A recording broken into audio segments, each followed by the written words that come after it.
I really need to. It's like when I look in the mirror, it's like coming all the way down to my collar in the back. It's just really, it's getting skeevy.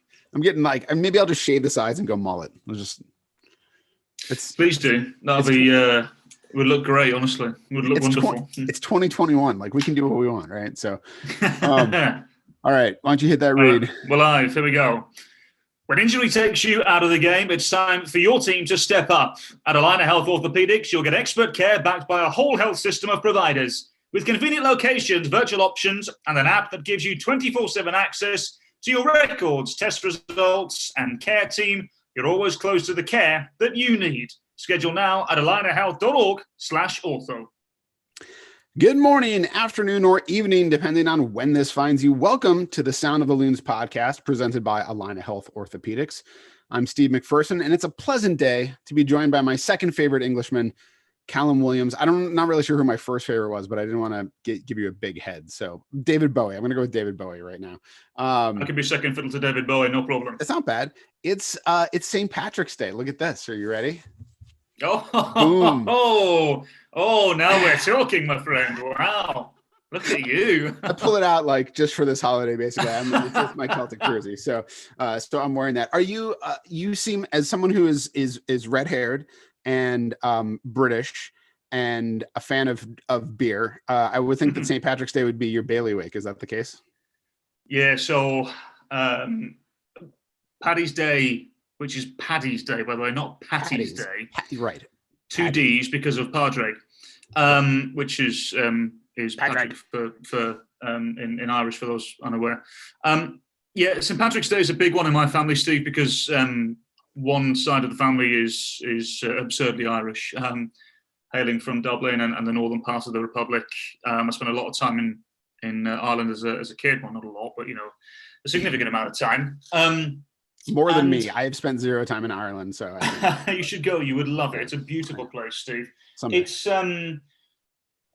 the Irish part of me and my family is very important to me, Steve. Just because I was natural. I was raised by my mum and dad, but I spent a lot of time being raised by my grandparents, my mum's mother and father, who are, as I said, both from Ireland, and not that I had the whole being Irish thing shoved down my throat or anything, because I didn't, but it remains very important to me for sure. I was incredibly close with my grandparents, especially my grandfather, who passed away on St. Patrick's Day, like a good Irishman does. This has got 11 years ago now. It seems like yesterday. So yeah, there's the whole family aspect. There's my grandfather's passing, not to be morbid or anything, and the whole. The whole day out aspect of it as well. In Birmingham, Steve, there's a humongous Irish contingency because a lot of people immigrated from Ireland to the UK and particularly to Birmingham in the 1950s for work, basically. So it's a very Irish place in the UK, and it's an important part to me for sure. So yes, as well as the red beard and my love for alcohol and all the good stuff. It's a massive day in my family for sure. And so last year was strange. This year is weird as well because it's usually a day full of parades and parties, seeing relatives and loved ones and spending some good times with a lot of really good people in a good pub somewhere, And it's not been the case the last 2 years. So hopefully this time next year it'll be okay to do all of that safely. But yeah, I guess to answer the question, yeah, it's a big day in my family for sure, Steve. Yeah, it's certainly been weird. As someone who's older now at this point, Cal, with 2 kids, I don't tend to spend a lot of time out at the pub. But it is a St. Patrick's Day. I find myself wishing that I could go out to a pub. I have always enjoyed a good Irish pub, of which there are many of them around the Twin Cities. I had to get. I made some stew a while ago that I needed Guinness for. So when I went to the store, I got Guinness and Smittix. So I may just make up my own, black and tan this evening. And I think we're gonna make some soda bread as well this evening. So nice.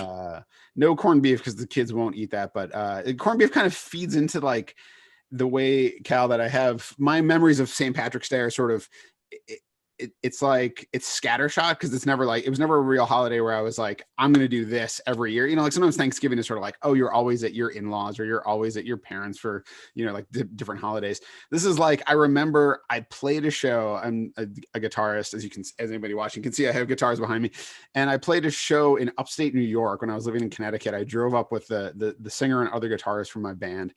And it was just the two of us. It was like an acoustic show south of Albany on the Hudson River in a small town where they filmed a movie called Ironweed, I believe. And we played at this old hotel and it was St. Patrick's Day. And so we played our show, we played our set, and then we were eating corned beef and cabbage. And I just have a very strong memory of that because it was like a very old, weird hotel. And then we stayed over there and then drove back. And I think we made like $50 or something terrible like that.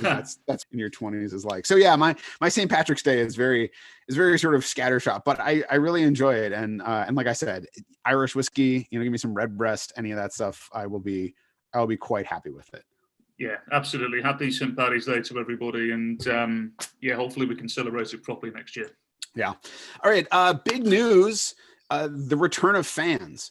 This is still, in the works. It's the kind of thing that takes a lot of time. I know as soon as this stuff came out and Governor Walz said that people would be able to come back for events at some capacity, immediately people are like, tickets. What do we do? Where do we go? How do we get them?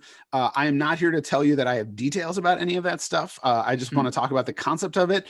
There will be details coming out, in the next few weeks, but there's a lot that goes into this. I mean, if you just pause and think about the idea of how you determine what seats work, where can people be?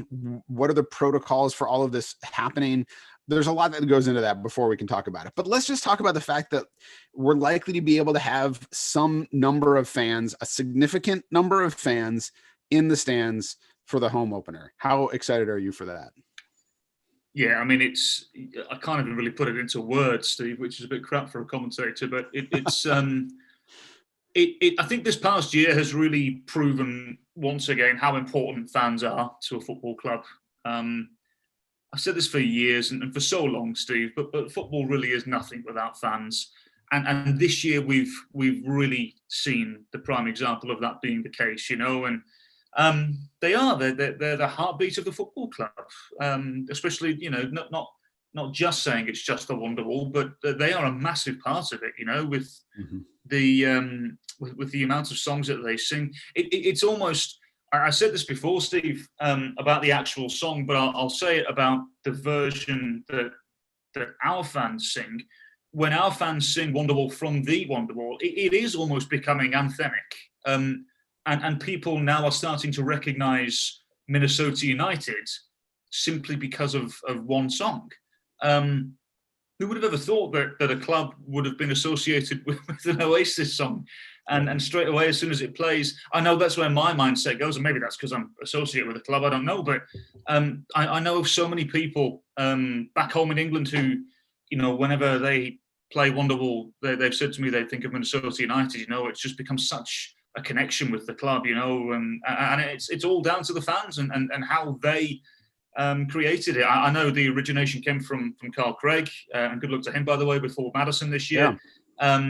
But just what the fans have done, the atmosphere they've created, nobody thought that would ever exist at Minnesota, in Minnesota rather, in terms of soccer. And it's become a place where a lot of people want to come and watch a game because of the fans. Don't get me wrong, the stadium's lovely, the football's very good, but let's be honest, a lot of people come because of the fans. It's as simple as that. Yeah, I think that obviously it's not going to be full capacity. It's going to be some fraction of the stadium, but I think we saw when Minnesota United was at TCF Bank Stadium, which, obviously filled to capacity for the final game against the Galaxy, but generally less than capacity. Still a pretty loud game. I mean, I think that, and we saw it a little bit last year in some of the stadiums that would allow some people in towards the end of the season. Even that, 2,000, 3,000, whatever it is, couple thousand fans, it's going to be a lot better as somebody who was there for games when they were just piping the sound in. It's going to be nice to have people there. And I know that there's going to be people on the Wonderwall, and I know that they're going to be, singing their butts off to make up for whoever can't be there. So it's going to be really exciting. Let's, two other things to announce. We're still waiting on a full schedule drop, but the season opener for Minnesota United is going to be on April 16th versus a little team called the Seattle Sounders. I'm not familiar with them. How do you feel about that matchup to start the season? Look, I'm delighted that we have an opening game of the season, because let's be honest, at one stage you weren't sure that would be the case at all. Right. It seems as though there's a little bit of a frustrated feeling. Maybe I'm not sure that's the right terminology, but maybe there's something there that would irk Minnesota United fans because of what happened in the last game and the way in which it happened as well. But what a great spot to go, Steve, and claim revenge at the first time of asking. Because otherwise you would have that defeatist feeling until the next time you do it. So what a chance to go and redeem yourselves. What a chance to go and try and claim revenge, straight away. It'll be difficult, of course it will. It's Seattle Sounders. They are perennial winners over the course of the last 5 or 6 years in Major League Soccer. They're always there or thereabouts in the playoffs, in the Western Conference Final and what have you. They're a good team. There's a reason for that. So it ain't going to be easy. And look, again, they've added in the off-season like everybody does in this league. So it's going to be really tough. But I think let's start with an almighty challenge. And away to Seattle Sounders is the absolute epitome of that. Yeah, there's something to be said for going straight into the belly of the beast, and sort of just trial by fire, like getting out there, because the season often starts kind of slow. It takes a couple games for teams to come together. I'm not saying that necessarily this is going to make that not happen.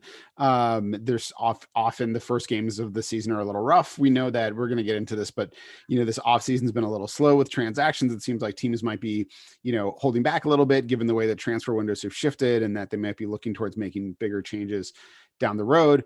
But Minnesota United has had, started on the road every season, I believe, so far.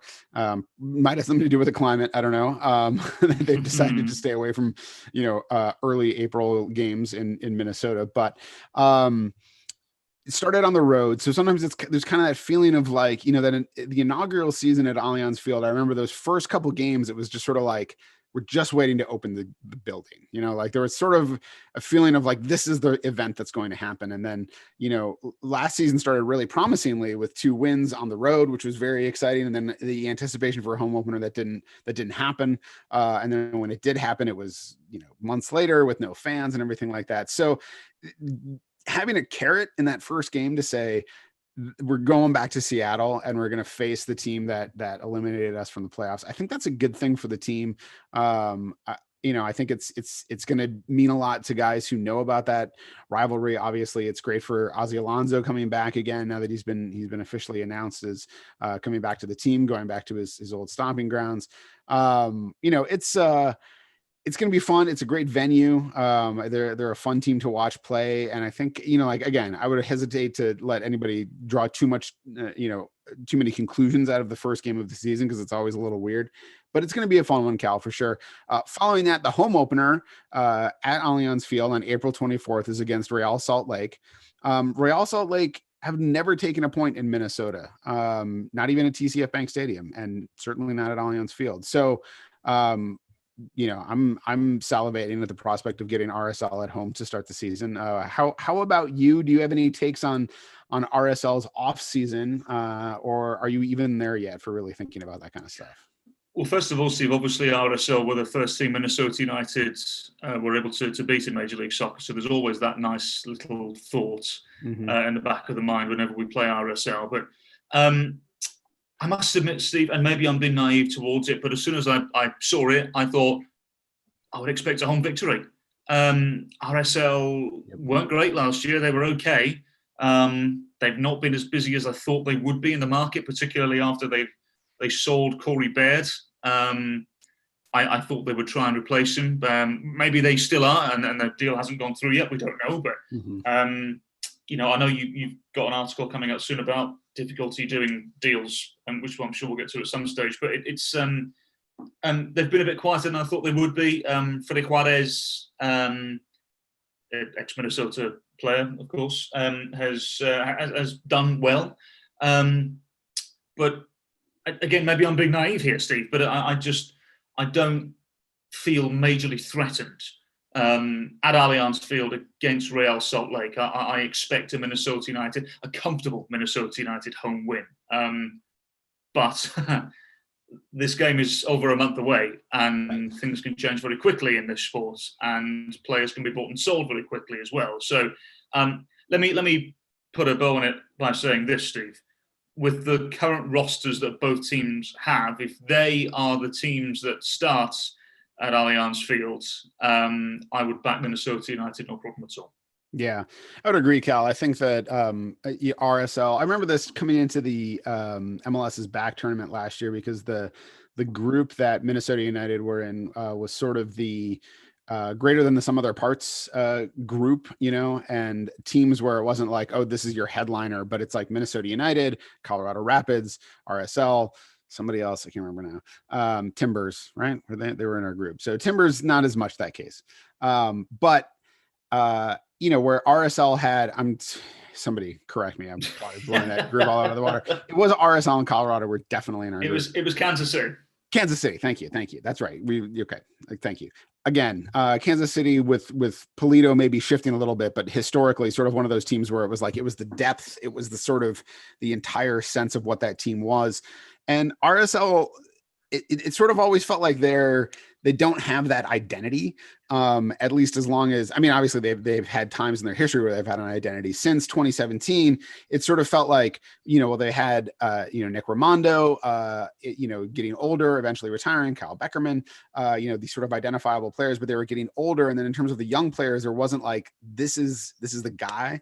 Rusnak's a very good player, but is not like a marquee guy in a lot of ways. And so, I mean, they're sort of in a transitional phase. The team is being sold also, you know, so it sort of feels like maybe they're not making a bunch of moves right now. So it feels a little holding pattern-ish. And I think that sort of goes towards the thing that Adrian Heath has said before, which is that, like, as far as MLS goes, if you're not moving forward, you're moving backwards. So it's sort of hard to stay where you are if you're not making some kind of big moves going forward. So it feels like maybe RSL are there for the taking, but as you said, I would put the same proviso on there, Cal, with that. If it's the lineups as they are now, I think they should take it. Would agree. I would disagree that Rusnak is not a marquee player, because if Albert Rusnak was on either of the LA teams, we would view him very differently. Fair. Okay. Fair. I'll say that market size has a lot to do with that. Okay. Good enough. We're going to swerve away from soccer for a moment. I'm interspersing other things here. TV. I always love to talk about TV.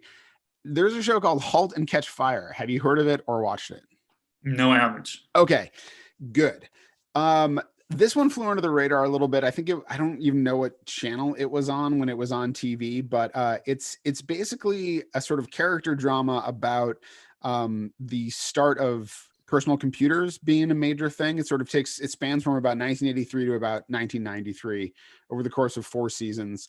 It follows 4 people, essentially a husband and wife, and then another guy who works with the husband, and then this younger woman who's a programmer. And it's sort of at the start of the digital revolution and the idea of making a personal computer, and sort of venture capital, and it goes into games, it goes into communication platforms, it goes into internet service providers. That makes it sound very boring.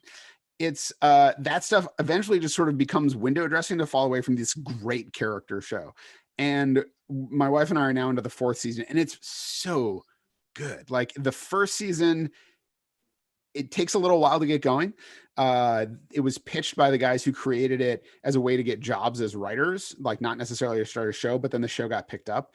And so you can sort of feel in the first season, it's like the concept is good, but the characters are a little hard to grasp, or there's sort of something a little bit fudgy about it. Like, it doesn't quite click. And then it just gets better and better and better. There's not a lot of shows that I think get better and better over the course of 4 years. There's a lot of shows that start well, maybe go down, maybe come back, but it's a little slow to start, but I really recommend anybody check it out. It's quickly becoming like maybe a top 5 all-time show for me. I'm going to hold judgment until I finish the 4th season, but I strongly recommend it to you, Cal. What's it called again? Sorry. Halt and Catch Fire, which is a term for, it's a command you can give a computer, not now, but back in the day, that would like cause it to just essentially melt itself down. It was like a self-destruct command. And it, there's a lot of reasons why it's used in the show. All of the characters have certain self-destructive tendencies, and so that sort of comes out. But it's nice because it's not like there's not like car crashes or gunfights or like random deaths, which is a thing that happens on a lot of shows now. It's like it's pretty mild. There's not a lot of violence or anything like that. It's really good. So highly recommend that to you and everybody else out there. Let's pivot now back to, I want to talk about, obviously there's not a ton to talk about production day, but it is production day coming up on Friday, which is, for people who don't know, this is sort of the moment when players come in and photos are taken, like all the stuff you see throughout the year, videos, clips, GIFs, the hype reels, like all of that stuff comes from this sort of single day. That's like a big long day where everybody goes through and does all their stuff. I'm going to get to talk to most of the players.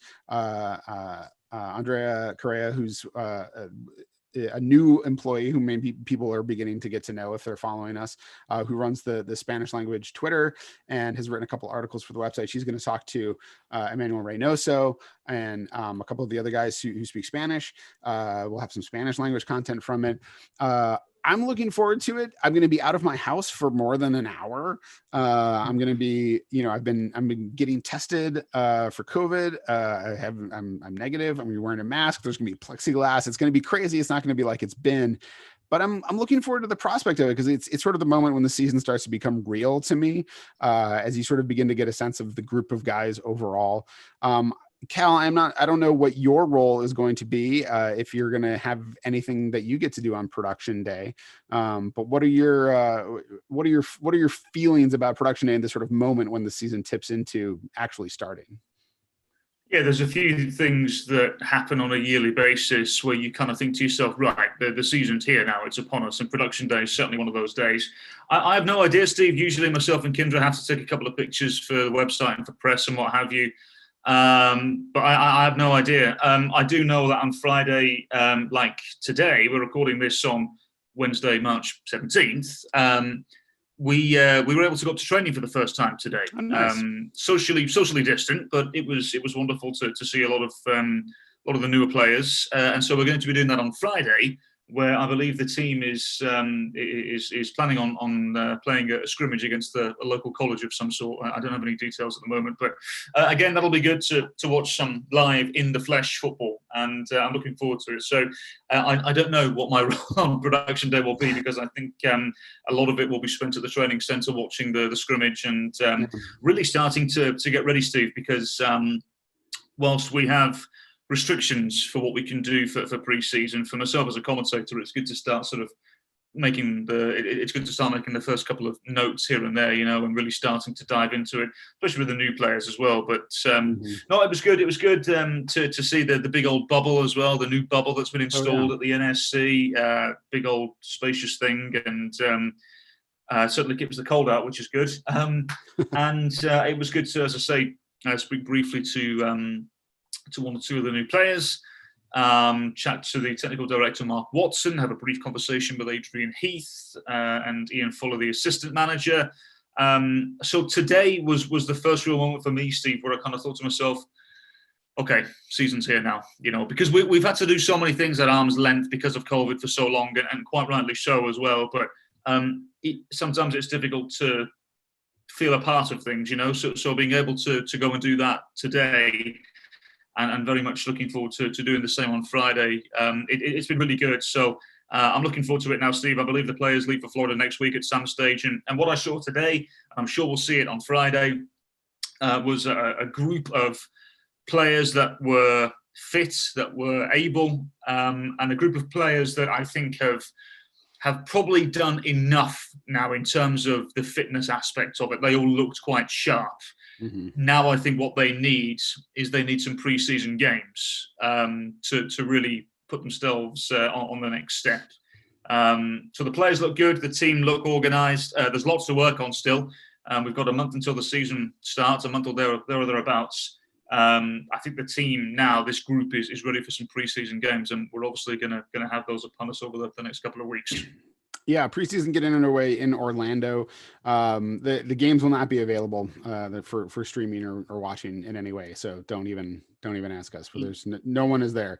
League restrictions, we can't control it. It is what it is. Unfortunately, we would all love to be there, Steve. How much would we love to be in Orlando? Having a little beer on the beach after the responsibilities are done, it'd be lovely, wouldn't it? But we can't go. We can't go, and it is what it is, unfortunately. Yeah. So Minnesota will play the Charleston Battery, old friends and foes, a team we've faced in the preseason before. The Columbus Crew, see old friend Kevin Molino over there. FC Cincinnati and Orlando City SC. Those are the 4 preseason games. So I'm sure we'll have some information on who wins and loses, but that's about as far as that's going to go for now. As far as I was curious about those getting to see training, which I haven't gotten up yet for training, but new players, anybody who you like seen that you've thought, oh, that he's looking pretty good. I mean, I know it's early returns and we're talking about like the first day and one day out of many that are happening, but obviously there's a bunch of new players that fans are going to get to know. Some they will not really get to know. Is there anybody you think looks good right now? Adrian Heath mentioned that Will Trapp looked very good and was a much better passer of the ball than he thought. Mm-hmm. This was last week. He said he'd settled into the group much quicker than he thought he would. I'm due to chat to Juan Agudelo here later today as well, Steve, so I'm interested to see how he is. Obviously, he's been around the block a few times in terms of Major League Soccer and moves to the Premier League and what have you. I actually think more than anything, Steve, I thought young Patrick Weir looked a handful actually, and I don't expect him to play much first team football this year. I could be completely wrong there, but given the resume, given his age, given the competition that's ahead of him, and we're hoping there'll be more competition ahead of him, I don't expect him to play too many MLS minutes this year. But as I said, I could be wrong, and he could have a wonderful preseason, blow everybody out the water, and start on opening day. I thought he looked really, really handy, really sharp. Obviously, he's played a few collegiate games leading into this, so maybe he was a little sharper than other people. He's bigger than I thought he was. He's faster than I thought he was. I thought he looked really good.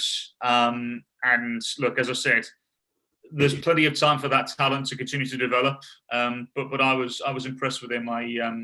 I don't know what I was expecting, Steve. I don't know whether I was expecting, a naive 18-year-old footballer. I don't know, not necessarily, but I don't know what I was expecting. But whatever I was expecting, I got a lot more from Patrick Weir, and I'm excited to see what he does over the next year or so. Yeah, it'll be an interesting one to follow. It might touch on him a little bit later. When injury takes you out of the game, it's time for your team to step up. At Allina Health Orthopedics, you'll get expert care backed by a whole health system of providers. With convenient locations, virtual options, and an app that gives you 24/7 access to your records, test results, and care team, you're always close to the care you need. Schedule now at allinahealth.org/ortho.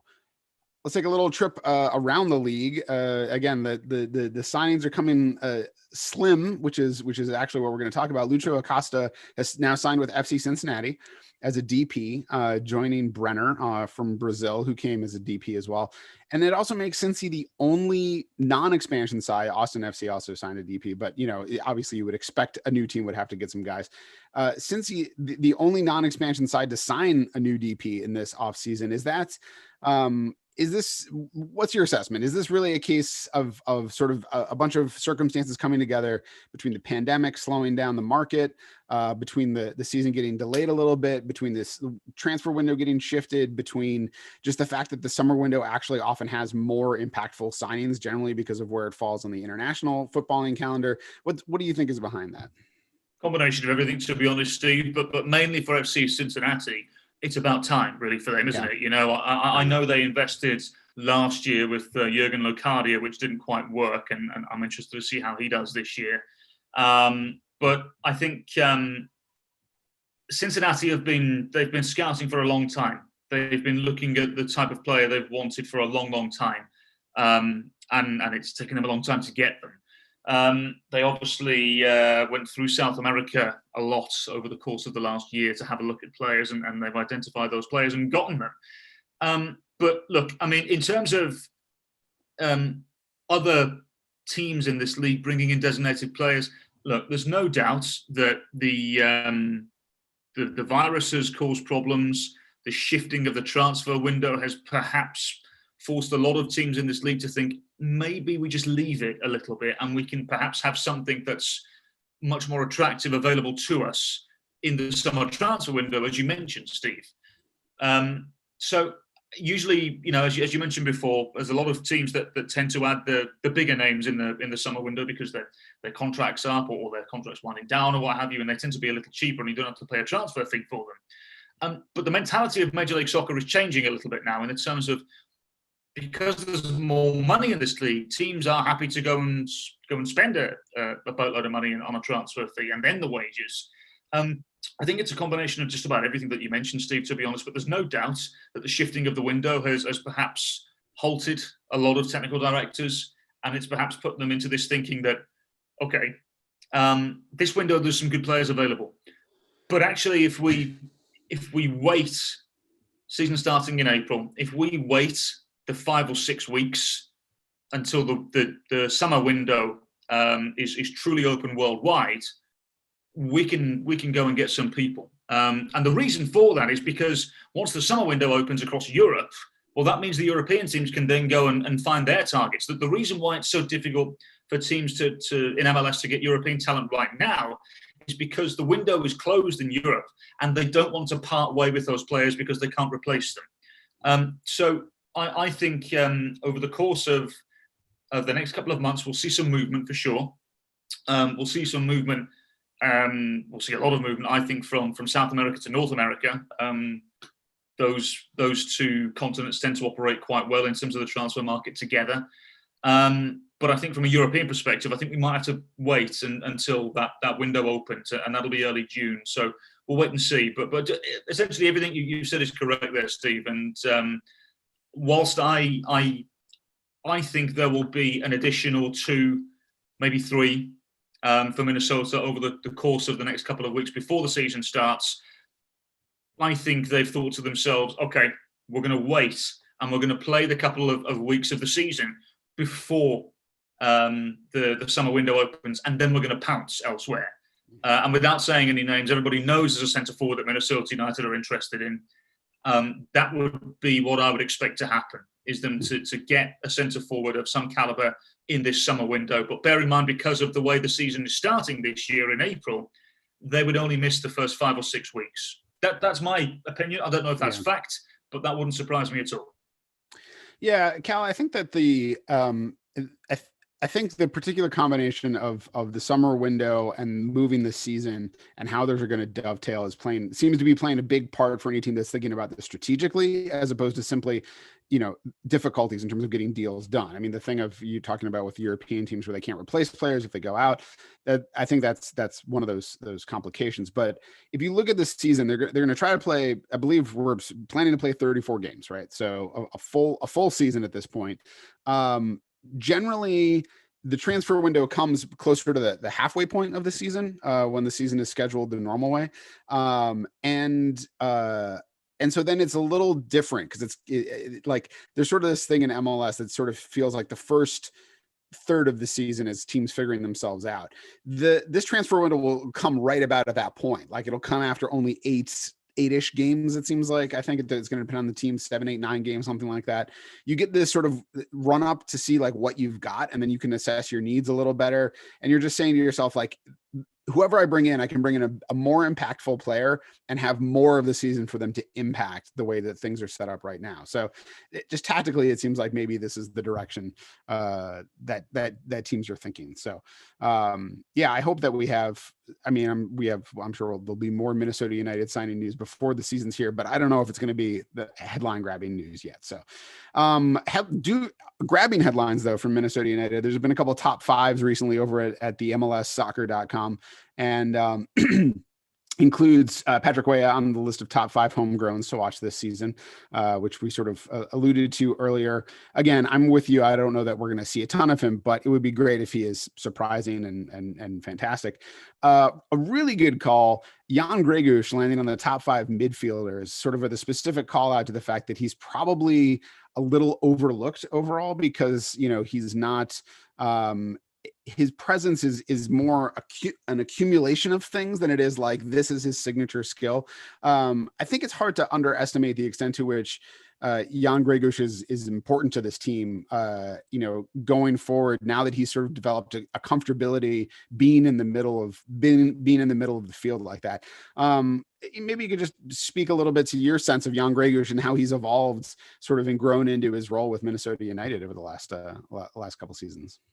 Yeah, and that takes time, right? It takes time to understand your role. It takes time to get comfortable, not only in a new team, but a new country, a new league, a new system as well. I think Jan Gregush has settled in quite nicely and has become a lot more important than people realise. I don't have the numbers in front of me, Steve, but I was speaking to several people involved on the video analytical side of the club. This was several months ago, maybe just after the season had finished.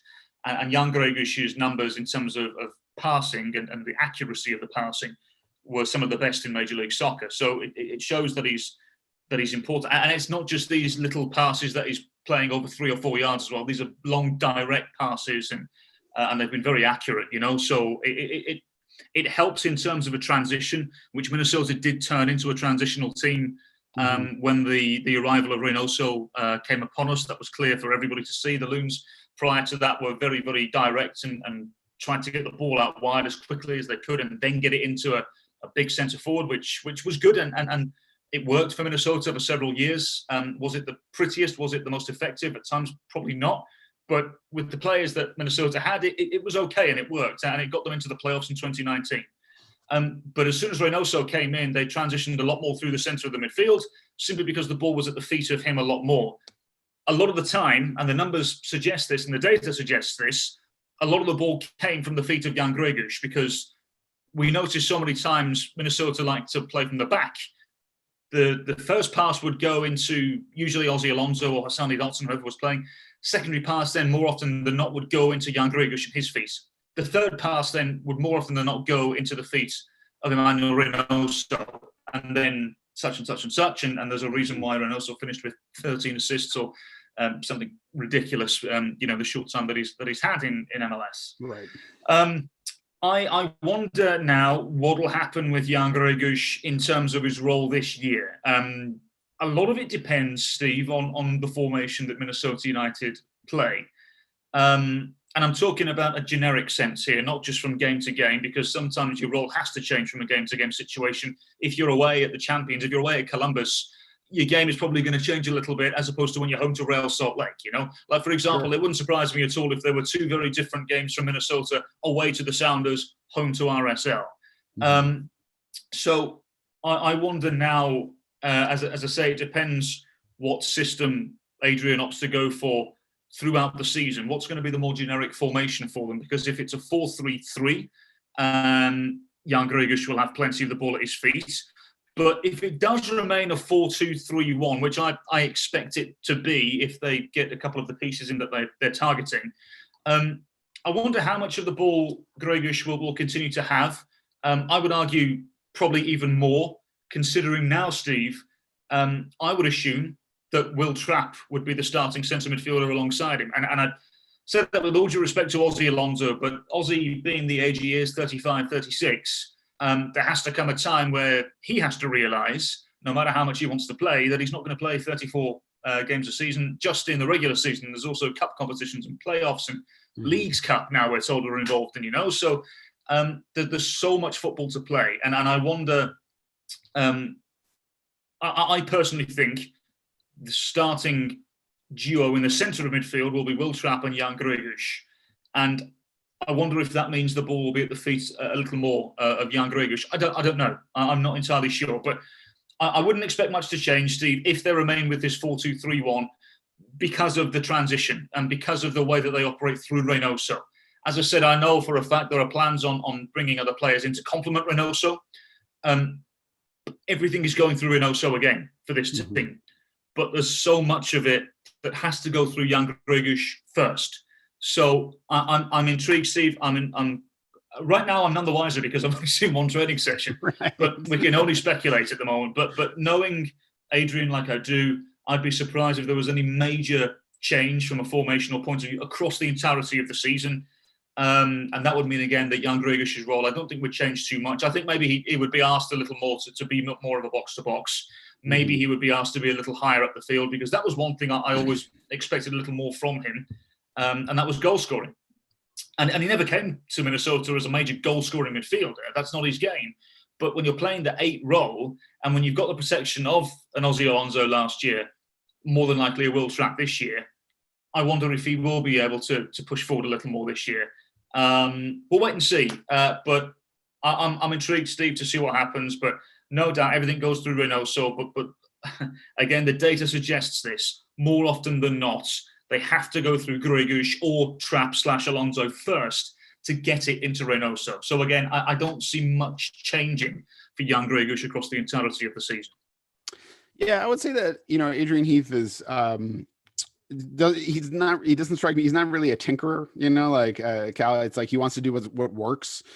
He knows the 4-2-3-1. That's sort of what he's known for playing with his teams. But he's shown a willingness to do what works. That's the thing. It's like, I don't think he's going to say, oh, maybe we'll mess around with this to see if this can happen. If it seems like the 4-3-3 is good and he uses it and it works, he'll probably go. He might consider using it. If he feels like the 4-2-3-1 is good, he's probably going to stick with it. So I agree with you. I think it's probably more about people fitting into that 4-2-3-1 than seeing anything that's like a wholesale change. It will be interesting to see how Will Trapp changes Jan Gregush's role and how we see those things working together. I'm really excited to see Will Trapp play. A great guy. I've now talked to him twice, once on Zoom, and then we did the podcast last week with him and Yuka Raitala, and just a terrific guy. And I'm really excited to see his distribution out of the back is one of those things that I feel like, again, as a fan of the holding midfielder position, I just still don't have my buttons, but I'm excited to see that. That's an element that Minnesota United hasn't really had out of the back. Well, that's and again, that goes back to my point, Steve, about maybe Jan Gregush being a little higher up the field, because over the last year or two, he has operated a little deeper for the majority of the time. Yes, we've seen him pile drive forward from time to time, but a lot of the times he has operated a little deeper. Now, because he has someone like Will Trapp, who is comfortable operating in a deep lying role and dictating and playing long diagonal balls, I wonder if we see Jan Gregush a little higher up the field. I'm interested to see it. Yeah. I have other speculative questions, but I think I'm going to hold off on them for now. I feel like we've done enough podcasting. Enough speculating, yes. Yeah, there's a lot of stuff to come, and I think we can save it as we get closer to the season. So I'm just gonna put a pin in a couple of the topics I have, and we'll see what else happens. Everybody out there, thanks for joining us for the 135th Sound of the Loons podcast presented by Allina Health Orthopedics. Be sure to leave us a nice review on iTunes, or the very least a 5-star rating, and follow the team on Twitter at MNUFC. You can follow Cal at CalWilliamsCom and me at Steve Venturous. Apologies, as always, to Richard Wagner. And remember, there's only one person in this whole world like you. And people can like you exactly as you are.